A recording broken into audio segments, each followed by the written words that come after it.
Sa popularité était restée intacte. En juillet dernier, ils étaient des centaines de milliers à l'accueillir à son retour au pays.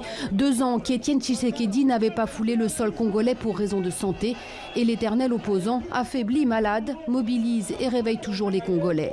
Car Étienne Tshisekedi est à lui seul un témoin, un acteur de la vie politique depuis les années 60.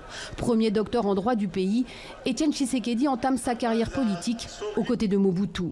Il est alors un pilier du régime dictatorial qui sévit au Zaïre. Mais les relations se dégradent, la rupture intervient en 1980. Tshisekedi dénonce les dérives du régime. Il prend part à la fondation du parti UDPS. 1982, ce sera la prison. Sa stature d'opposant, il l'acquiert dans les années 90. Ses adversaires, Kabila père d'abord, puis Kabila fils, jusqu'à aujourd'hui.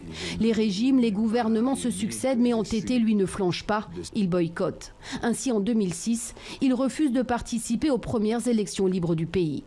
En 2011, changement de stratégie, il représente l'opposition au scrutin présidentiel, un scrutin entaché d'irrégularité. Alors, lors d'une cérémonie, il se proclame président élu. En vain, une fois de plus, le clan Kabila s'impose.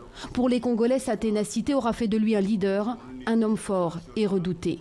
Nous sommes une génération qui lutte pour l'alternance. Nos grands-parents ont lutté pour obtenir l'indépendance, ils l'ont eu.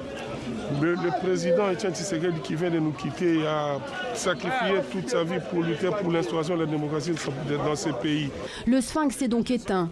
Pour ses partisans, un mythe est mort, mais le chemin tracé est encore long. Après avoir longtemps hésité à participer au dialogue national, Étienne Tshisekedi avait finalement accepté. Il devait prendre la tête du conseil de suivi de l'accord politique de décembre, trait d'union entre l'opposition et la majorité présidentielle. Mais le vieux, comme les Congolais l'appelaient, n'aura pas eu le temps.